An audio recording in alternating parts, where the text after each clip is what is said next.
when we think of cardio, we think of, heart and lungs.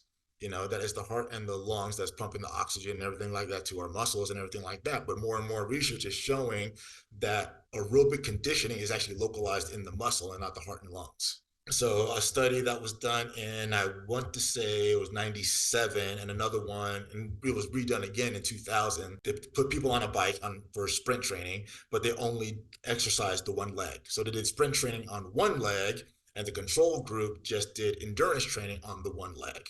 And then I want to say it was 8 weeks, and then they retested them again. And in the sprint group, on the sprint leg, their VO2 max improved on the sprint leg.